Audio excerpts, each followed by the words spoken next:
नमस्कार सबैजनालाई। विगत कास्ट लेट्स टक अबाउट बाइगन डेजको यो 6औं एपिसोडमा यहाँलाई स्वागत छ। विगतका एपिसोडहरूमा जस्तै यो एपिसोडमा पनि म विगतमा हामीले गर्दै आएका केही रमाइला कुराहरूलाई सम्झिने प्रयास गर्नेछु। यसै सोलो कास्टको माध्यमबाट तपाईहरूलाई पनि एकैछिन त्यही समयतिर लाने प्रयास गर्नेछु। आशा छ यसअघिका एपिसोडहरू जसले हेर्नुभएको छ उहाँहरूलाई राम्रै लागेको छ, ठिकै लागेको छ। त्यति धेरै प्रतिक्रियाहरू आएका छैनन्, तैपनि यो एउटा बानी जस्तो हुँदो रहेछ। बोल्ने भएपछि बोलौँ हुँदो रहेछ। त्यो भएको हुनाले यो एपिसोड बनाउँदैछु। सायद यो एपिसोड लास्ट पनि अन्तिम पनि हुन्छ होला, किनभने यो भिडियो बनाउनलाई एकदमै लाग्दो लामो समय खर्चिनु पर्ने रहेछ। भिडियो बनाउँदा खिच्नु पर्यो, यसलाई एडिट गर्नु पर्यो, अपलोड गर्नु पर्यो। त्यही भएको हुनाले बिचमा धेरै प्रक्रियाहरू हुँदा रहेछन्, जुन चाहिँ मैले भिडियो बनाउँदै गर्दा विगतका 5वटा भिडियो बनाउँदै गर्दा महसुस गरेँ। त्यही भएको हुनाले अब विगतका कुराहरू छन त धेरै छन्, लामो छन्, धेरै छन् भन्नलाई, तर पनि यो चाहिँ अलिकति अनप्रोडक्टिभ जस्तो लाग्यो मलाई। त्यो भएको हुनाले मैले चाहिँ यसलाई अन्तिम एपिसोड बनाउने सोचमा छु। र यो एपिसोडमा चाहिँ म आफूलाई मनपर्ने कुरालाई चाहिँ, यसअघिका कुराहरू पनि मलाई मनपर्ने कुराहरू नै हुन्, तर अहिलेको समयमा मैले इन्जोय गर्ने एउटा बानी भनौँ या रुचि भनौँ, अभिरुचि भनौँ, जे भनौँ, एउटा साहित्यप्रति एउटा जुन लगाव छ मेरो, त्यसैलाई चाहिँ समेट्ने प्रयास गरेको छु मेरो यो अभिरुचिलाई। र यो अभिरुचिको यात्रा कहाँबाट कसरी सुरु भयो भन्ने कुराहरू म यहाँ आज चर्चा गर्न गइरहेको छु। आशा छ हजुरहरूले पनि यी कुराहरूलाई रिलेट गर्नुहुनेछ। विशेष गरी म सहरी क्षेत्रमा जन्मेर सहरी क्षेत्रको चाहिँ परिवर्तनहरूलाई नजिकबाट देख्ने मौका पाएको हुँदा म यहाँ प्रायः जसो गाउँका भन्दा सहरका कुराहरू, विषयहरू समेट्ने गर्छु, किनभने गाउँका कुराहरू मैले धेरै देखेको छु। तैपनि त्यति नजिकबाट मैले समस्याहरू, ती अनुभवहरू त्यति नजिकबाट भोग्न पाएको छैन। त्यसै कारणले आफूले भोग्न नपाएको कुरा त्यति चाहिँ कस्तो आत्मीय पाराले चाहिँ भन्न नसकिँदो रहेछ। त्यही भएको हुनाले यो अलिकति सहरी केन्द्रित देखिन सक्छ।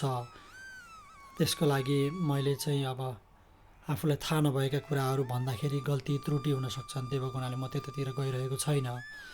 आफूले सहरी क्षेत्रमा जन्मेको हुनाले त्यहाँका आफूले बच्चैबाट चाहिँ भोग्दै आएका कुराहरू र देख्दै आएका परिवर्तनहरूलाई मैले विशेष गरी समेट्ने प्रयास गर्छु यो कार्यक्रममा भनौँ, यो सोलो कास्टमा। आजको एपिसोड चाहिँ म अध्ययन, किताब, स्कुलका कोर्स बुक बाहिरका, पाठ्यक्रम बाहिरका किताबहरू चाहिँ पढ्ने यात्रा, जुन अध्ययनको यात्रा छ, त्यो कसरी सुरु भयो भन्ने कुरा चाहिँ म मेरो आफ्नो व्यक्तिगत अनुभवको मार्फतबाट चाहिँ आज बताउन गइरहेको छु। मेरो घर तपाईँहरू मलाई चिन्नुहुन्छ भने हजुरलाई थाहा छँदैछ, मेरो घर पोखरा हो, फेवाताल नजिकै। फेवातालको आँगनमा फेवाताल थियो भन्दा पनि फरक पर्दैन। त्यहाँ चाहिँ हाम्रो अब सहरी क्षेत्र भयो, पर्यटकहरू आउने जाने, त्यहाँ चाहिँ एकदम पर्यटकको चहल पहल सानैबाट देखियो। र हाम्रोतिर चाहिँ हरेक कुरा छिट्टो आइपुग्थे, राम्रा हुन् या नराम्रा हुन्, ती कुराहरू छिट्टो आइपुग्थे। अब धेरै यो कुरालाई नतन्काइकन म सिधै विषयवस्तुतिर प्रवेश गर्न चाहन्छु। हाम्रोतिर साथीहरूले सुरुमा पढ्ने बानी कसरी बस्यो, कसरी पढियो भन्ने कुराहरू म गर्न गइरहेको छु। सुरुमा साथीहरूले कतैबाट कमिक्स ल्याउँथे, त्यो कमिक्स पढियो। कमिक्समा चाहिँ कस्तो हुन्थ्यो भने एक्सन प्रधान हुन्थ्यो। त्यहाँ चाहिँ थोरै शब्दहरू हुन्थे, चित्र बढी हुन्थे, रङ्गीन चित्रहरू हुन्थे। अनि त्यहाँ चाहिँ सुपर हिरोहरू हुन्थे, भिलेनहरू हुन्थे, अनि तिनीहरू बिचको द्वन्द्व हुन्थ्यो। अनि त्यो चाहिँ पढ्दाखेरि छोटा छोटा शब्द वाक्यहरू हुँदा त्यो रमाइलो लाग्थ्यो। अनि त्यसपछि गएर एक्सनका शब्दहरू पुरा त्यो कस्तो भने बादल जस्तो त्यो कोष्टकहरू बनाएर त्यो चित्रहरू बनाएर त्यहाँभित्र चाहिँ राखिन्थ्यो। अब हिन्दीमा हुन्थ्यो त्यो हामीले पढेको कमिक्सहरू सुपर कमान्डो ध्रुव, नागराज, ड्रोगा लगायतका यी कमिक्सहरू खुब चर्चित थिए त्यति बेलामा। हाम्रोतिर पनि कता कता आइपुग्थे। हाम्रो टोलभरिकाले चाहिँ एउटै कमिक्स पढ्थ्यौँ, सबैलाई सर्कुलेट गरेर बाँडेर पढ्थ्यौँ। त्यसरी चाहिँ हामी कमिक्ससित चाहिँ हाम्रो साक्षात्कार, हाम्रो परिचय त्यसरी हुन गयो। अनि बिस्तारै त्यो कमिक्सहरूको पढ्दै गयौँ अनि हुर्किँदै गयौँ। अब खेल्ने कुराहरू पनि प्रशस्त थिए त्यो भएको हुनाले। अनि त्यसपछि गएर बिदा हुँदा होमवर्कहरू हुन्थे त्यो भएको हुनाले बाहिरी किताबहरू, अनि सहरमा डिस्ट्र्याक्सन बढी हुने, खेल्ने कुराहरू धेरै हुने त्यो भएको हुनाले पढाइ त्यो बाहिरी किताबहरू चाहिँ म निकै कम पढ्थेँ। अनि बिचमा चाहिँ मुना आयो। अनि बिचमा मुना आयो अनि मुनाहरू चाहिँ हामीले रेगुलर हाम्रो घरमा एकजना अङ्कल आन्टी चाहिँ डेरा गरेर बस्नुहुन्थ्यो त्यो बेलामा। उहाँहरूको 2 जना छोरीहरू हुनुहुन्थ्यो। अनि उहाँहरूले चाहिँ छोरीहरूलाई भनेर मुना मगाउनुहुन्थ्यो। मासिक रूपमा आउँथ्यो मुना। अनि त्यो मुना चाहिँ हामी बाँडेर पढ्थ्यौँ।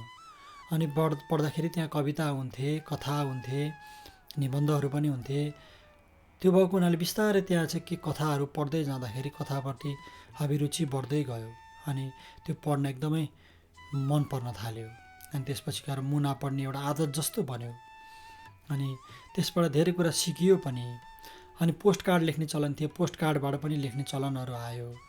सायरीहरू लेख्ने, सायरीहरू पढ्ने, अर्काको सायरी सार्ने, त्यसबाट पनि अलिकति प्रभाव पर्दै गयो। यस्ता खालका चाहिँ लेख्न गयो भने अलिकति रमाइलो हुँदो रहेछ, रोमाञ्चक हुँदो रहेछ भन्ने किसिमका अनुभूति हुँदै गयो। अनि बिस्तारै त्यतातिर सोच्न थालियो। अनि त्यसपछि बिस्तारै हुर्किँदै गएपछि मेरो ठुलो आमाको छोरा दाइहरूको चाहिँ पुस्तक पसल थियो।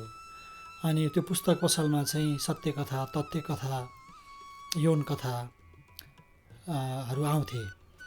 अनि दिउँसभरि पसलमा बस्दाखेरि सत्य कथा, तथ्य कथा, खुब सत्य कथा विशेष गरी चाहिँ एकदमै पढ्न रमाइलो हुन्थ्यो। त्यो एकदमै कस्तो किसिमले लेखिएको हुन्थ्यो। त्यसको त्यो न्यारेसन, त्यो कथा वाचन चाहिँ एकदम चाहिँ तपाईँलाई चाहिँ टाँसेर राख्ने खालको ग्रिपिङ हुन्थ्यो। त्यो त्यस्तो खालको हुन्थ्यो र त्यतापट्टि लगाव भयो। खुब पढिन्थ्यो तीहरू। अनि कामना लगायतका, अनि गरिमा लगायतका यी साहित्यिक पत्रिकाहरू, अनि साप्ताहिक पनि भयो, यिनीहरू पनि पढिन्थे। अनि बिस्तारै यसरी यस्ता किताबहरू पढ्दै गयो। अनि कोर्सका किताब त भइहाल्यो। अब साहित्यको विद्यार्थी भएपछि साहित्यमै पनि कतिपय कथाहरू पढ्नु पर्थ्यो, उनीहरूको चाहिँ क्रिटिकल एनालिसिस गर्नु पर्थ्यो। त्यो भएको हुनाले त्यसका अनि कविताहरू पढ्नु पर्थ्यो। कविताहरूको चाहिँ गहिरिएर अध्ययन गर्नु पर्थ्यो। मास्टर्समा त हामीले कति धेरै कविता पढ्थ्यौँ। अनि मलाई चाहिँ अनि त्यसपछि साहित्य भनेर उपन्यासहरू चाहिँ मैले पढ्न थालेको चाहिँ मास्टर्स पढ्दा। मेरो एकजना साथी छन्, ऊ एकदम पढ्ने, राजेन्द्र उनको नाम हो। उनी चाहिँ एकदम पढ्ने। अनि अहिले चाहिँ अनि उनले चाहिँ किताबहरू, साहित्यका किताबहरू उनीसित धेरै हुन्थे। अनि उनले मलाई यो पढ, यो पढ, यो रमाइलो छ भन्थे। उनीहरू साहित्यका किताबहरू पढ्थे अनि उनीहरू चर्चा गर्थे। अनि चर्चा गरेपछि मलाई पनि पढ्न मन लाग्यो। अनि उनीहरूको लिएर मागेर बरो गरेर पढ्दा एक किसिमको लत जस्तो पर्यो। अनि थेसिस गर्दाखेरि झन् त्यसको भित्री चाहिँ कुराहरूलाई उजागर गरेर थेसिस लेख्नुपर्ने हुन्थ्यो। अनि त्यो भएको हुनाले अनि पोइट्री पनि कति धेरै कविताहरू पढ्नु पर्थ्यो। त्यसको चाहिँ एनालिसिस, टेक्स्चुअल एनालिसिस पनि भयो। र त्यसका चाहिँ अनेक पाटाहरू, ऐतिहासिक पाटाहरू, दुनियाँ चाहिँ त्यसको चाहिँ शिल्पहरू, त्यसमा प्रयोग भएका शिल्पहरू सबैलाई चाहिँ अध्ययन गरेर त्यसलाई चाहिँ लेख्नुपर्ने हुन्थ्यो। त्यो भएको हुनाले त्यसको कविताको चाहिँ अलिकति डिटेलमा जानुपर्ने हुन्थ्यो। त्यसरी गर्दा कविताप्रति रुचि अझै बढ्दै गयो। अनि लेख्न पनि त्यसपछि नै मैले सुरु गरेको हो कथाहरू लेख्न। अनि सुरुमा कथाहरू लेख्दाखेरि अब फेसबुकमा चाहिँ सानसानो कुराहरू लेखिन्थ्यो। अनि सानसानो छोटा कुराहरू लेख्दाखेरि मैले जसलाई भेट्दा पनि फेसबुकको स्ट्याटसको कुरा हुन्थ्यो। अनि फेसबुकको स्ट्याटस सबैले कुरा गर्ने भएपछि मलाई कस्तो लाग्न थाल्यो भन्दाखेरि केही लेख्न सक्छु क्या हो मैले पनि भन्ने किसिमले एउटा ऊर्जा मिले जस्तो, हौसला मिले जस्तो भयो। अनि त्यसपछि गएर मैले बिस्तारै अलि लामा जस्ता, लामा भन्नाले स्ट्याटसभन्दा लामा तर लघुकथा टाइपका छोटा छोटा फुटकरहरू लेखेर पोस्ट गर्न थालेँ। अनि तिनीहरूमा पनि राम्रो प्रतिक्रियाहरू आउँदै गयो। अनि त्यसपछि म हौसिएँ। अनि हौसिएपछि मलाई कसरी प्रकाशनको लागि कसरी मेल पठाउने भन्ने पनि थाहा थिएन। अनि बिस्तारै पछि थाहा भयो। थाहा भएपछि पठाएँ, कतिवटामा पठाएँ तर कुनै पनि प्रकाशनमा आएनन्। अनि त्यो भएपछि एक किसिमले निराशा जस्तो भएको थिएँ। अनि साहित्य पोस्ट आए थिए यसै बिचमा। अनि साहित्य पोस्टमा चाहिँ अश्विनी दाइले चाहिँ नयाँ लेखकहरूलाई एकदमै प्रोत्साहन गर्नुहुन्छ। त्यसको लागि म उहाँप्रति कृतज्ञ छु, किनभने मेरा सुरुवाती दिनका कथाहरू उहाँले नै प्रकाशित गरिदिनु भएको हो, मलाई हौसला दिनुभएको हो। त्यसपछि म अरूतिर पनि प्रयास गरेपछि अनि अरूतिर पनि मेरा कथाहरू आएका छन्। धेरैजनाले मेरा कथाहरू रुचाइदिनु भएको पनि छ। यसरी चाहिँ म अहिले कविता पनि लेख्छु आजकल। अनि त्यसपछि गएर कथाहरू पनि लेखिरहेको हुन्छु। यसरी मेरो साहित्यप्रतिको लगाव चाहिँ यसरी बढ्दै गयो र अहिले चाहिँ म एउटा अनुशासनमा बाँध्न आफूलाई प्रयास गरिरहेको हुन्छु। दिनमा 1 घन्टा जस्तो पढ्छु भनेर आफूलाई बाँध्न प्रयास गरिरहेको हुन्छु। कहिले सम्भव हुन्छ, कहिले हुँदैन। तैपनि निरन्तरता दिने प्रयास गरिरहेको छु र कथाहरू पनि लेखिरहेको हुन्छु। तर अहिले धेरै लामो समय भयो कुनै कथा लेख्न सकिरहेको छैन। बिस्तारै त्यसलाई पनि एउटा बानी जस्तो बनाउनु पर्ने हुन्छ। यी त भए मैले साहित्यमा र पठनमा आएको मेरो चाहिँ रुचिप्रति, मेरो बढ्दै गएको रुचिलाई लिएर गरेको यो गन्थन। आशा छ यहाँहरूले यसलाई पनि रुचाइदिनु हुनेछ। हजुरहरूको यो पठन सम्बन्धी अनुभव के छ? हजुरहरूले कस्ता किताबहरूबाट पठन सुरु गर्नुभयो? यहाँहरूको पनि जानौँ न है, कमेन्टमा लेख्दै गर्नुहोला है त। आजको एपिसोडको यहाँसम्म सुनेर सहयोग गरिदिनु भएकोमा धन्यवाद।